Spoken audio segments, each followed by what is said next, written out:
What's up everyone? Welcome to another video. This video will be a little bit different, just quick and to the point.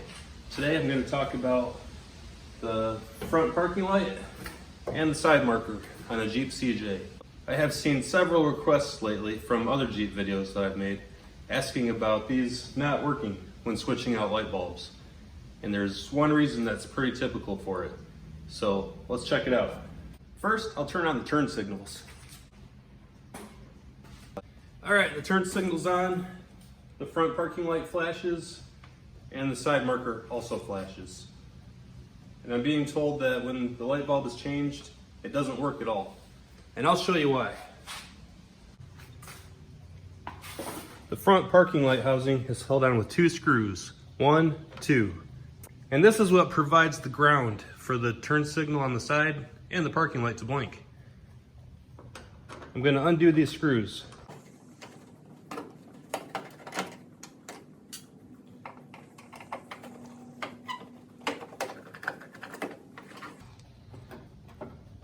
When the screws are removed, this light bulb doesn't work at all.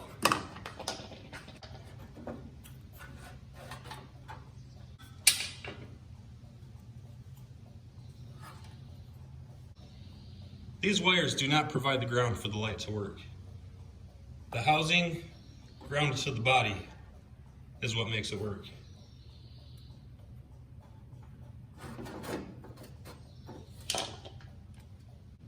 And note that this trim is plastic.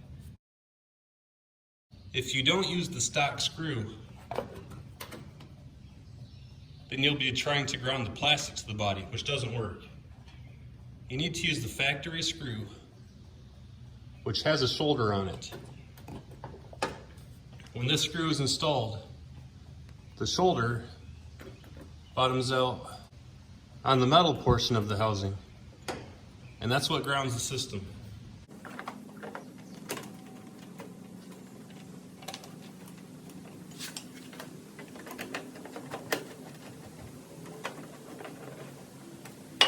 So that's the typical cause of this. You need to have both screws securely installed, and you need to use the stock screw that has the shoulder on it. If you're still having trouble, you can solder a jumper wire from the parking light housing to the body to provide a different ground. And that should do it for you. As always, thanks for watching. I hope you found it helpful. If you did, please give it a like and subscribe so you don't miss the next video. Drop any comments below, and I'll see you in the next video.